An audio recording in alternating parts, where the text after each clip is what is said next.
gostaria que vocês abrissem a palavra em Gênesis 37. Hoje nós vamos falar um pouquinho sobre esse homem que passou pelo processo e Deus transformou ele de prisioneiro a governador. A palavra diz assim, amém? Jacó habitou na terra de Canaã, onde seu pai tinha vivido como estrangeiro. Essa é a história da família de Jacó.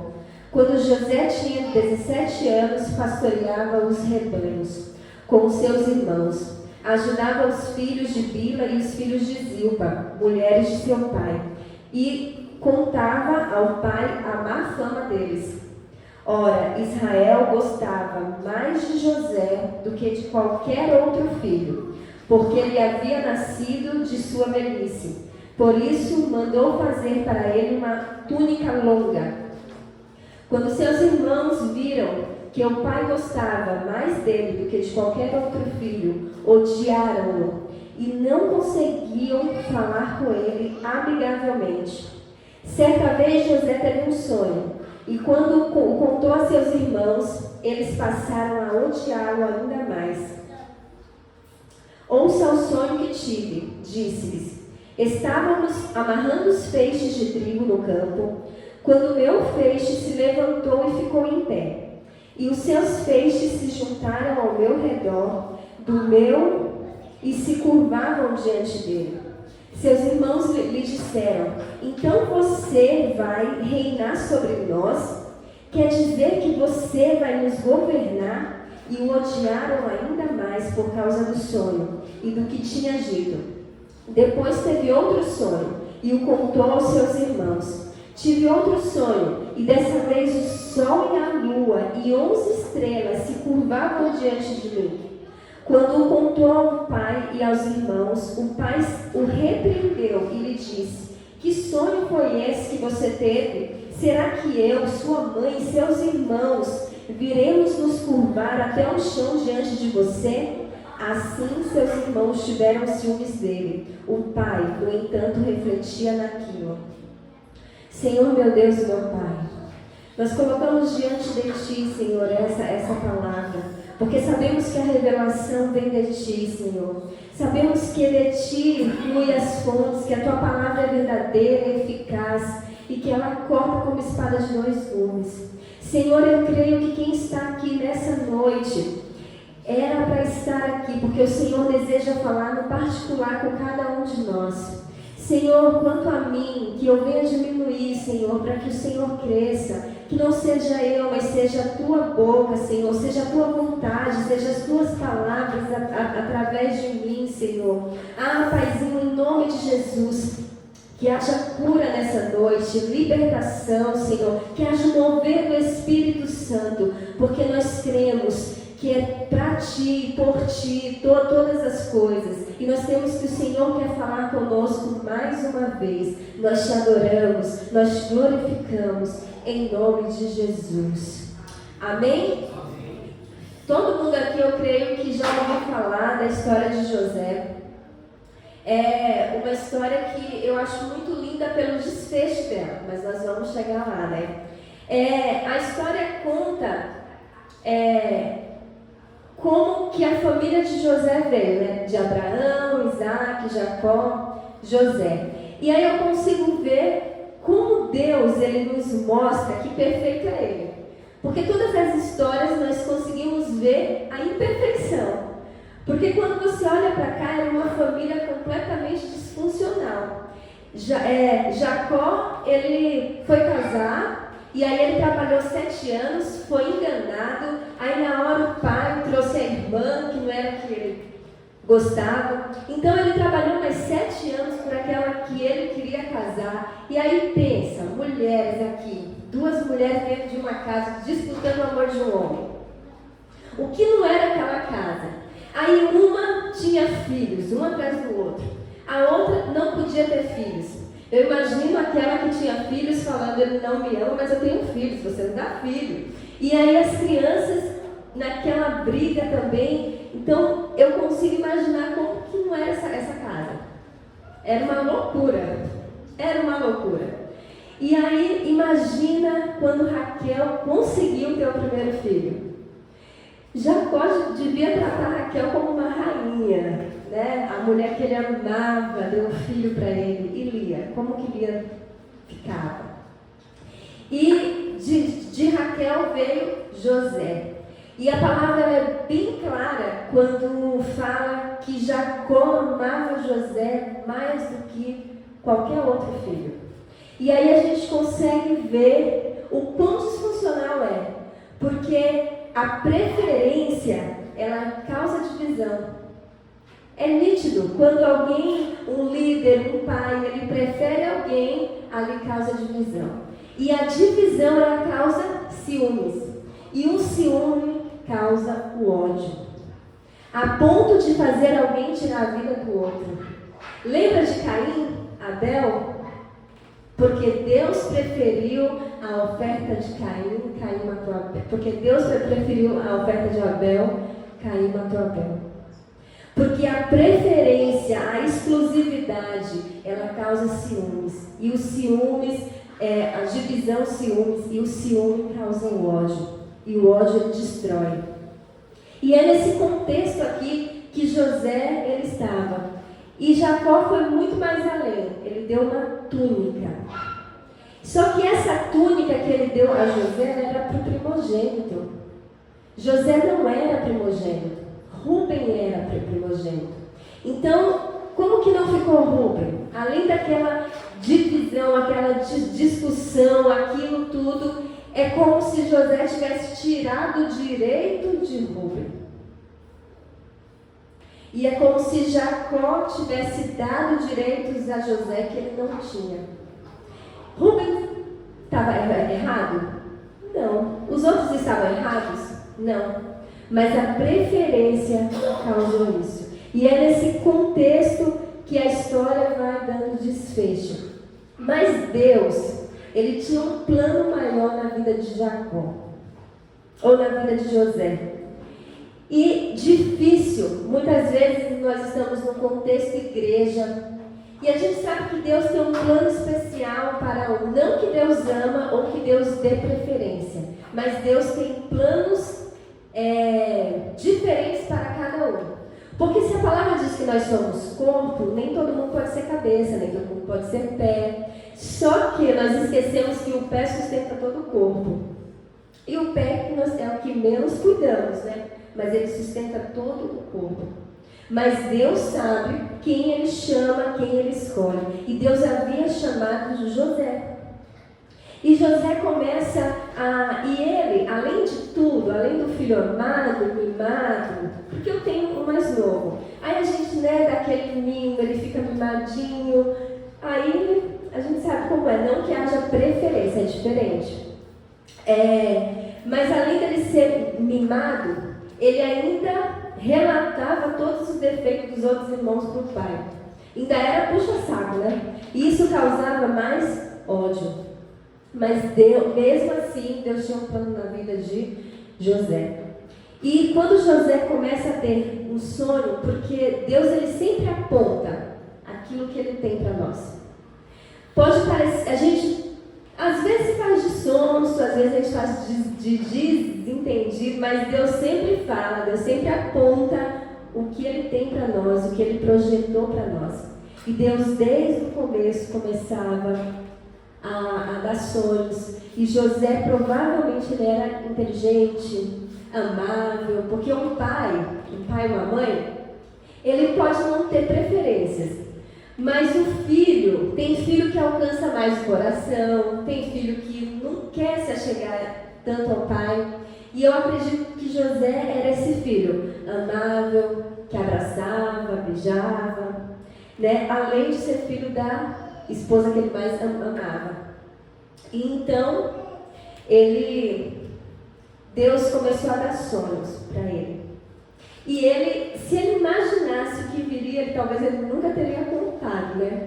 Muitas vezes nós abrimos a nossa boca para falar aqueles segredos que Deus nos dá. E nós não imaginamos que isso pode causar no coração do outro. Isso nos ensina que nós muitas vezes devemos guardar. Nós temos que ter a sensibilidade de saber quando que eu devo contar e quando que eu devo guardar o segredo.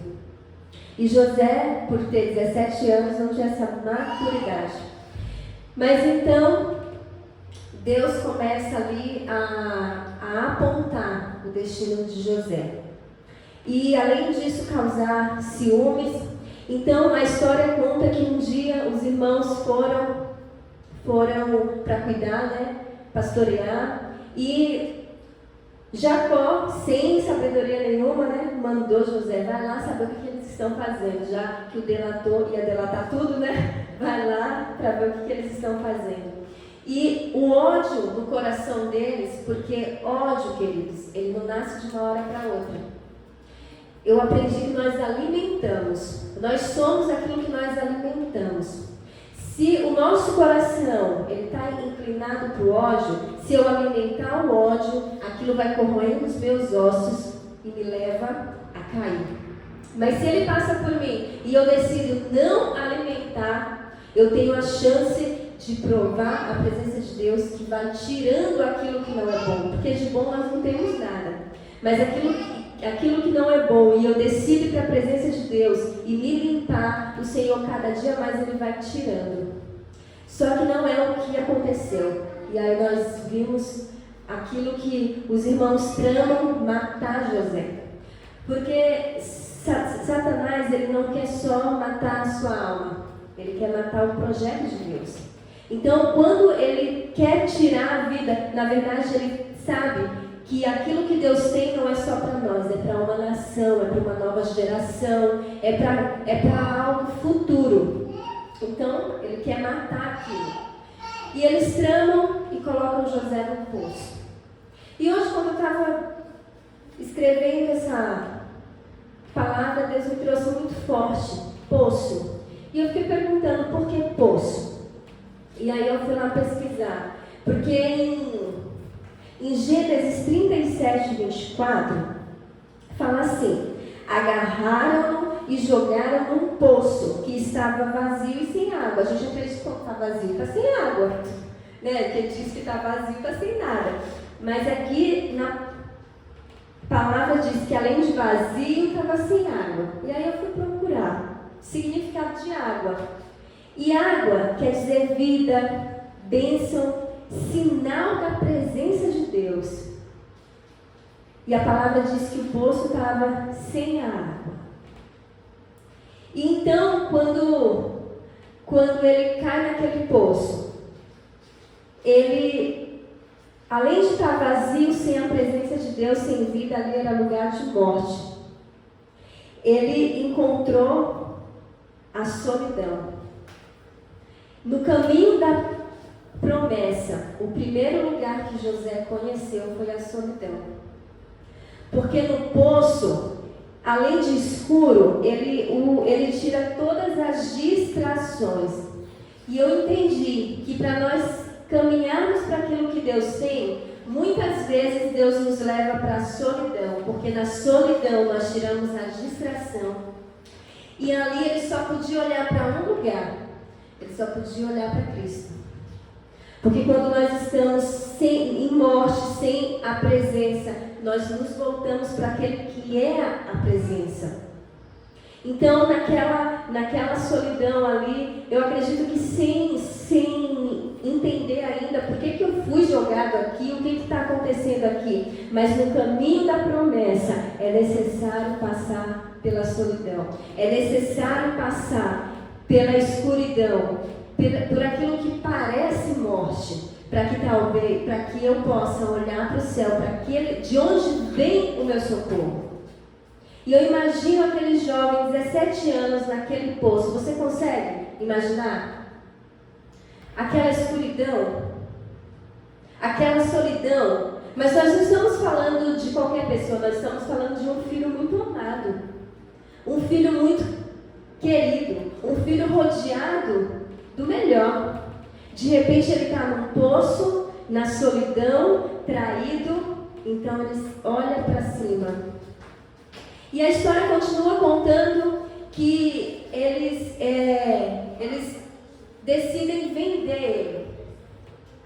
E aí ele foi para o segundo passo. Ele foi tirado do lugar de conforto e ele foi levado para um lugar hostil, um lugar de humilhação, porque ele foi vendido como escravo. De uma vida de príncipe, ele passou a ser escravo.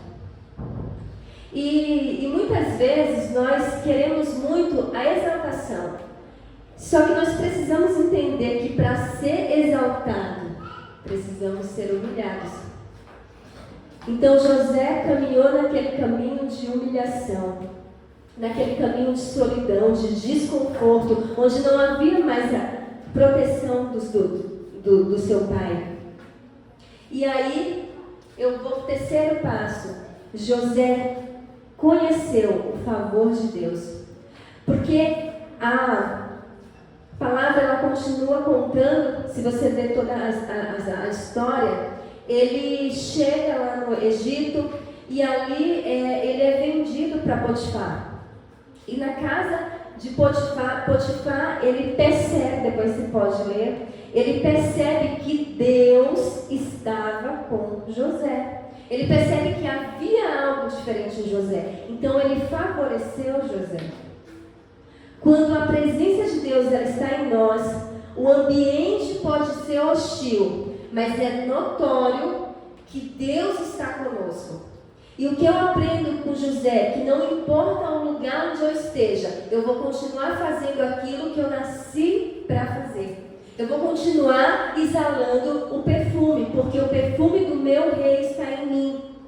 Então eu vou fazer aquilo que eu nasci para fazer. Não importa se é pequeno ou se é grande. A presença de Deus estava nele. E aí, Potifar pega José e coloca ele para organizar, para governar a casa dele. Lembra, Deus deu algo sobre governo sobre ele. E ele poderia pensar, não, o governo tem que ser algo grande na minha terra, talvez eu vou ser rei da minha nação. Mas Deus tirou ele, levou para outro lugar e ele começou a governar a casa de um egípcio. Às vezes a gente pensa que diante das promessas de Deus nós vamos começar lá em cima. Mas há um degrau, há um caminho a ser percorrido. Há um caminho a ser...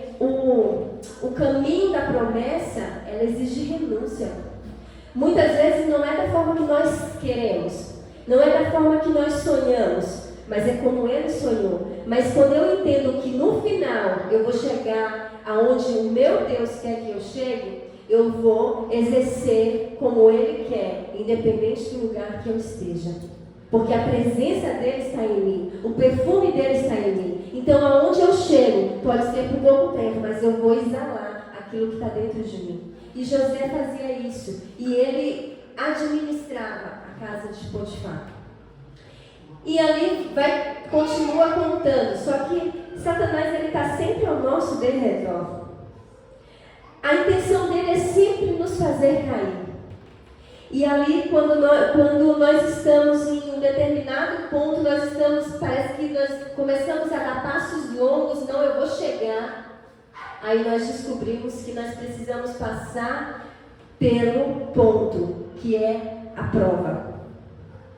Ele já havia passado pela solidão, ele já havia passado pelo desconforto, e agora ele precisava ser provado.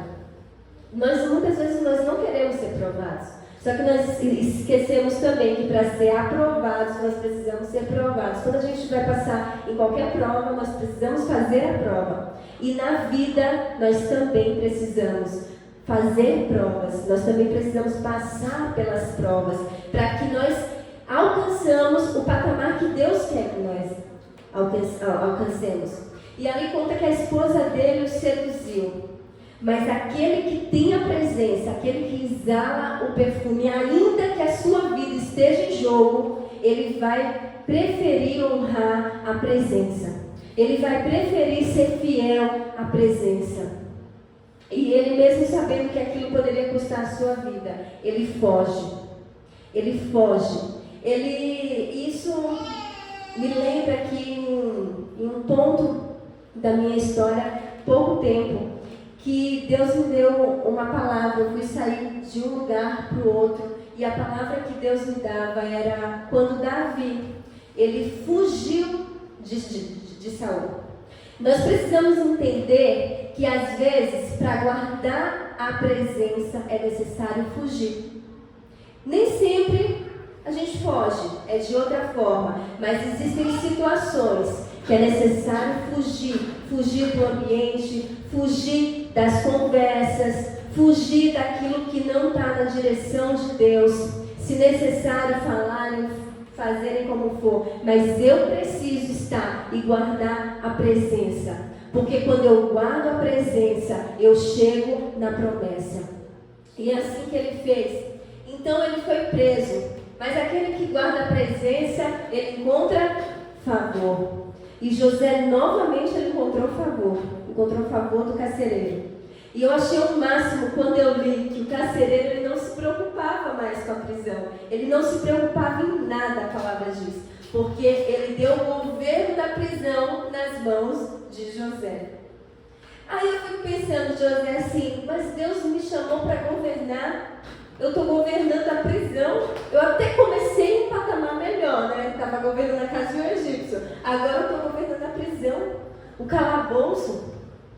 Mas eu entendi que José ele tinha sensibilidade de entender a dor do outro.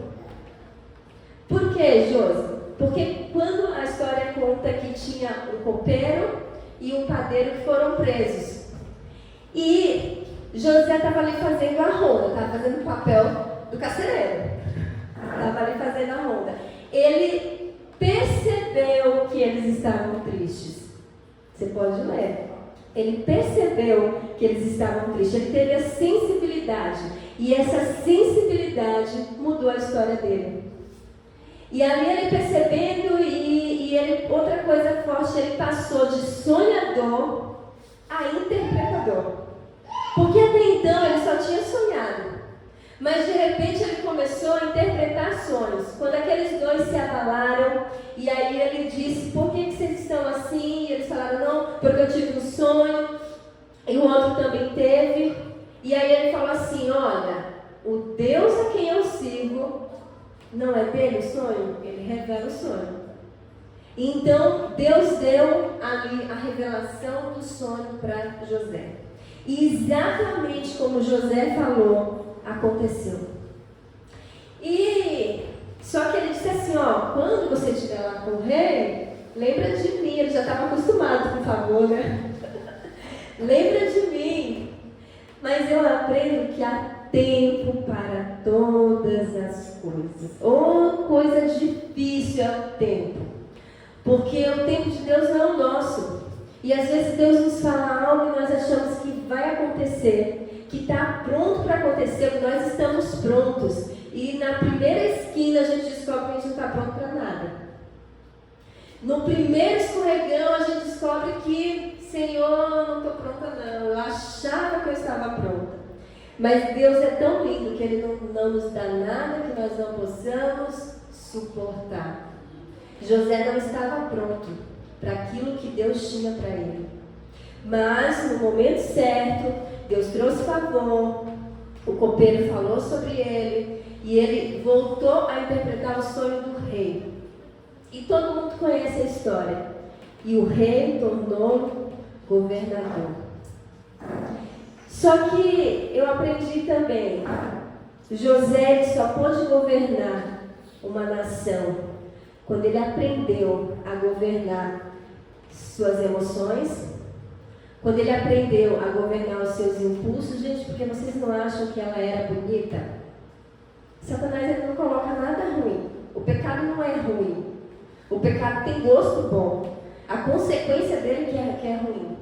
Então José ele dominou os seus desejos, dominou as suas emoções e dominou também o lugar que era para ser dor. Ele governava. Onde ele chegava, ele governava, porque ele entendeu que quando carrega a presença, você vai fazer exatamente aquilo que Deus chamou para fazer. E ele se tornou governador de uma nação. Mas aonde que eu quero chegar? Quando eu comecei a fazer essa ministração, o título que veio para mim foi de um livro que eu li há algum tempo atrás, e ele falou muito forte comigo, que diz exatamente assim: o que você faz com aquilo que fizeram com você? José teve toda essa trajetória, Deus mudou a vida dele, ele teve o primeiro filho, que o primeiro filho significa eu esqueci da minha dor. Só que esquecimento não é perdão. José chegou o momento da vida dele em que Deus já tinha feito tudo. Quem sabe você também chegou a esse tempo. Deus já transformou sua vida, já mudou sua história. Mas chega um tempo em que Deus te chama para o particular e te fala assim: agora é o momento de eu curar aquilo que está guardado. Agora a gente vai conversar sobre uma situação que você esqueceu, mas ainda não está curado. E é assim que Deus fez com ele. Chegou esse tempo, o Egito teve 7 anos de abundância e depois veio a fome. Quando veio a fome, os irmãos de José apareceram lá. Pensa, gente, pensa, você foi traído, abandonado, tirado da casa dos seus pais, você foi escravo, depois você foi preso, você passou por tudo isso. De repente, Deus coloca o seu passado de frente com você. Teve algum tempo atrás, eu passei por uma situação parecida. Eu estava em casa, eu ia ministrar louvor no dia, cheia do poder e da unção de Deus. E aí eu recebo um telefonema. E eu sofri na minha infância, gente, casa de um, casa de outro, apanhei tanto de primo. E esse primo me liga, o primo mais velho, não sei como conseguiu o meu número, e ele me liga. Eu estou aqui em São Paulo, meu carro quebrou, eu preciso que você ligue para o seguro. Gente, tinha tipo assim, quase 20 anos que ele falava comigo. Aí eu olhei para o João e falei assim: amor, quer que eu ligue para o seguro? Não vou ligar nada. Quando eu parei que eu falei isso, o Espírito Santo falou comigo: tá vendo como você é vingativa? Eu, vingativa não, Senhor, já perdoei. Perdoou nada. E eu ainda falei para ele: apanhei tanto desse menino, você não perdoou nada. E ali naquele ano eu comecei por uma construção. Eu estou até hoje, viu, gente? Do passado. Quando eu penso que já terminou, o Senhor ele vai tirando, vai arrancando. Porque a nossa estrutura nem sempre é de uma vez. Tem situações que Deus cura de uma vez. Mas às vezes nós não aguentamos, a nossa estrutura ela não aguenta. E ali eu percebi, no ano da identidade que nós passamos, eu percebi que para encontrar minha identidade, tinham certas raízes que precisavam ser curadas. E eu vejo com José aqui a mesma coisa. Foi exatamente quando eu li esse livro. E nesse livro, uma moça parecida muito com a minha história. E no final da vida, ela foi assim, muito desprezada pela mãe. Mas no final da vida da mãe, ela cuidou da mãe. E ela entendeu que assim como José, Deus havia preparado ela para aquele tempo, para cuidar da família. E ali, quando eu me pego a história de José, Deus precisava trazer para ele que o esquecimento não é perdão. E o perdão, uma hora ou outra, você precisa encontrar com ele. Porque você só é perdoado se você perdoa. E José, quando ele se encontra ali, ele arquiteta a alma. Eu imagino o conflito da alma de José. O que eu faço? Deixo eles morrerem de fome? Não deixo. O que eu faço? Mas ali, quando José se encontra com eles e ele decide revelar quem ele era. E eu queria ler essa parte para vocês, que fica em Gênesis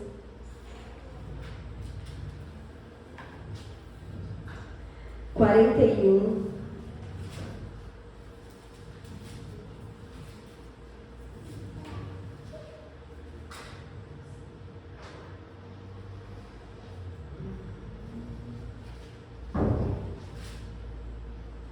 Na verdade, Gênesis 41 conta o nome dos filhos dele. Eu queria aqui falar o nome dos filhos dele. Que o primeiro, ele colocou Manassés, que significava: Deus me fez esquecer todo o sofrimento da casa do meu pai.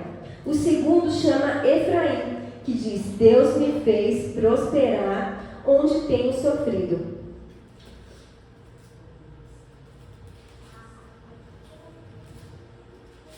Mas no 45,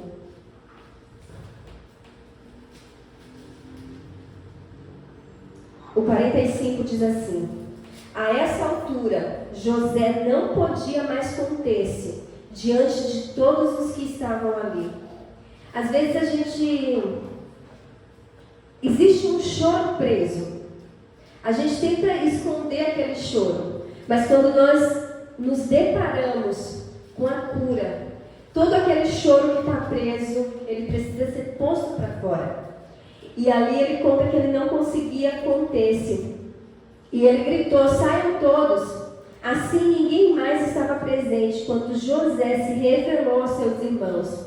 E ele se pôs a chorar tão alto que os egípcios o ouviram, e a notícia chegou ao palácio de Faraó. Então disse José a seus irmãos: eu sou José. Meu pai ainda está vivo? Mas os seus irmãos ficaram tão pasmos diante dele e não conseguiram esconder-lhe, que não conseguiram responder. Cheguem mais perto, disse José a seus irmãos. Quando eles se aproximaram, disse-lhes: eu sou José, seu irmão, aquele que vocês venderam ao Egito. Agora não se afligem, nem se recriminem por terem me vendido para cá, pois foi para salvar vidas que Deus me enviou adiante de vocês. Já houve 2 anos de fome na terra, e nos próximos 5 anos não haverá cultivo nem colheita. Mas Deus me enviou à frente de vocês para lhes preservar um remanescente na terra e para salvar-lhes a vida com grande livramento. É muito forte isso. Muitas vezes nós colocamos culpa nos outros por aquilo que nós passamos. Nós estamos sempre culpando a nossa família, culpando aqueles que nos feriram. Mas quando nós compreendemos que assim como Esté, quem lembra aqui de Esté? Assim como Esté, José ele compreendeu, foi para salvar um remanescente, é muito mais além, é além da família dele, a promessa que Deus fez a Abraão, que seriam muito grandes sobre a terra. Ele compreendeu que por causa da promessa, por aquilo que Deus tinha para aquela nação, ele precisava passar aquilo que ele passou, ele precisava ser mandado à frente para cuidar dos seus irmãos. Ele não colocou a culpa, ele entendeu que ele havia nascido para um propósito. E é aqui que eu quero chegar nessa noite. Muitas vezes, e eu digo por mim, quantas vezes, quantos anos nós ficamos lambendo as nossas feridas? Nós ficamos achando que nós somos coitadinhos. Queridos, o nosso Deus, o meu Pai, o seu Pai, eu hoje como mãe, às vezes a gente dá umas palmadinhas, dói na gente, muito mais na gente do que neles. Eles não compreendem, mas dói. Mas nós sabemos que é necessário. Imagina o próprio Deus vendo o filho dele passando por tudo aquilo. Imagina Deus vendo Jesus na cruz, passando por tudo que ele passou. Mas ele não estava vendo só Jesus, ele estava vendo toda uma nação, ele estava nos vendo. Ele estava nos dando a oportunidade de estarmos aqui, de termos uma vida, de termos salvação. Nós precisamos compreender isso. Nós precisamos sair desse lugar, sair dessa falta de perdão, sairmos do lugar de vítimas e entendermos que há um propósito maior. Nós estamos aqui nesse tempo, nessa restauração dessa igreja. Por quê? Porque há algo maior. Os nossos filhos verão, talvez não serão os nossos olhos, mas os nossos filhos, a próxima geração. Só que Deus, Ele, antes dele restaurar toda uma obra, Ele restaura a mim e a você. Ele vem curando de dentro para fora. José, ele entendeu isso, ele entendeu que não era o esquecimento. O esquecimento não anula o perdão. O perdão não pode ser anulado, então ele trocou o ódio, o desprezo, os ciúmes. Ele trocou tudo isso pela generosidade. Ele trocou tudo isso para cumprir o propósito de Deus. E nessa noite que nós possamos entender isso.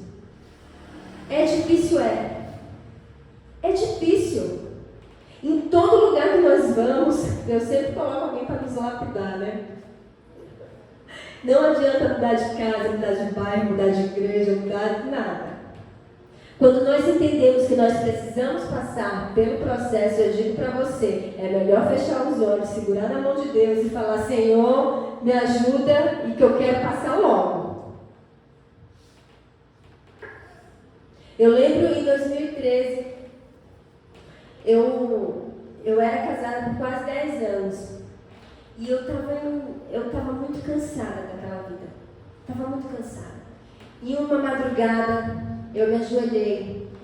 Eu já tinha quase 10 anos de crente, de igreja.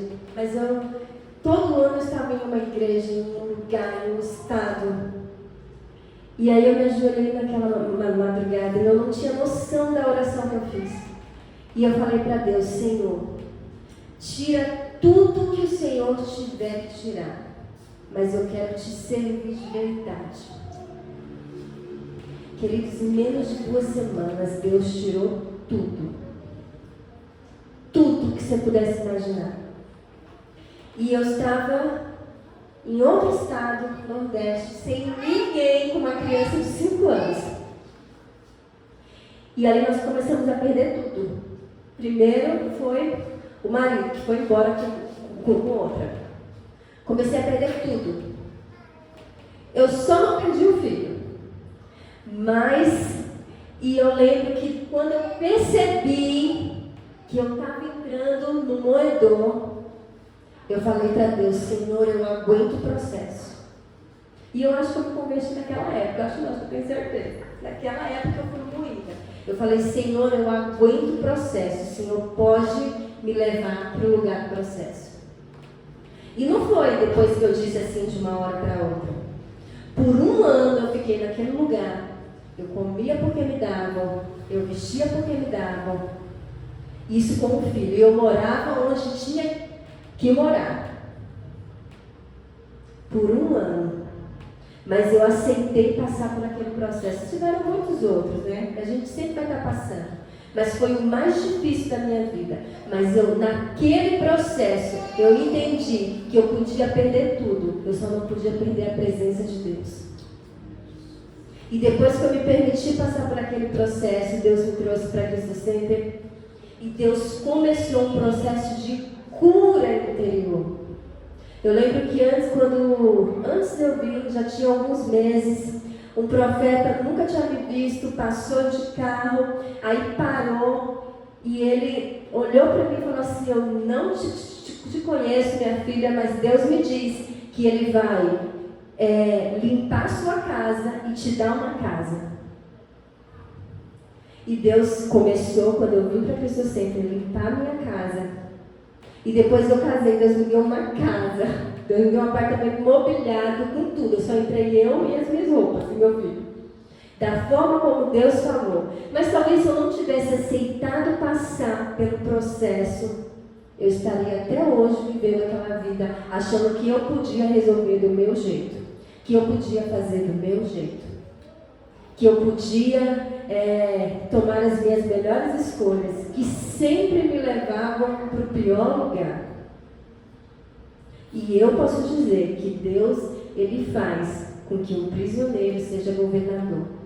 Porque Ele me fez mãe de família.